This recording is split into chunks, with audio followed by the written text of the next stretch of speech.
નમસ્કાર મિત્રો, હું સુનિલ જાપડિયા, બીએસસી એગ્રીકલ્ચર, શક્તિ એગ્રો સેન્ટર છાસિયા. આજે આપણે વાત કરવાના છીએ ખાસ કરીને પૃથ્વી અમૃત ખાતરને, કે આ જે ખાતર છે એ આપણે કયા પાકમાં આપી શકીએ.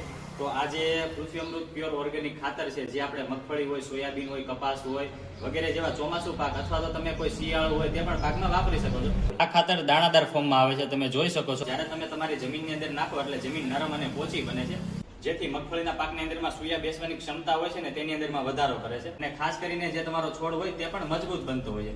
બીજા નંબરની વાત કરીએ તો જે જમીનની અંદરમાં અળસિયા હોય ને તેને આકર્ષિત કરે છે, એટલે જમીનની અંદરમાં અળસિયાનું પ્રમાણ પણ વધારે છે. ત્રીજા નંબરની વાત કરીએ તો એની અંદરમાં ઓર્ગેનિક કાર્બન વધારે છે, સાથે સાથે જે સૂક્ષ્મ પોષક તત્વો હોય છે અથવા તો લાભદાયક સૂક્ષ્મ જીવો હોય છે ને તેની અંદરમાં પણ આ વધારો કરે છે. ખાસ કરીને જે જમીન હોય છે એની અંદરમાં હવાનું અને જે પાણીની અવર જવર હોય છે ને તેની અંદરમાં પણ વધારો કરે છે. આ પૃથ્વી અમૃત ખાતર તમે પાયાના ખાતર તરીકે વાપરી શકો છો, અથવા તો તમારો પાક 25 થી 30 દિવસનો થયો હોય ત્યારે તમે હાથેથી ઉડાડી દેવાનું છે અને એના પછી તમારે પિયત આપી દેવાનું છે. એટલે કે એક થેલીની અંદરમાં 25 કિલોગ્રામ આવે તે તમારે 1 વીઘાની અંદરમાં નાખી દેવાનું છે.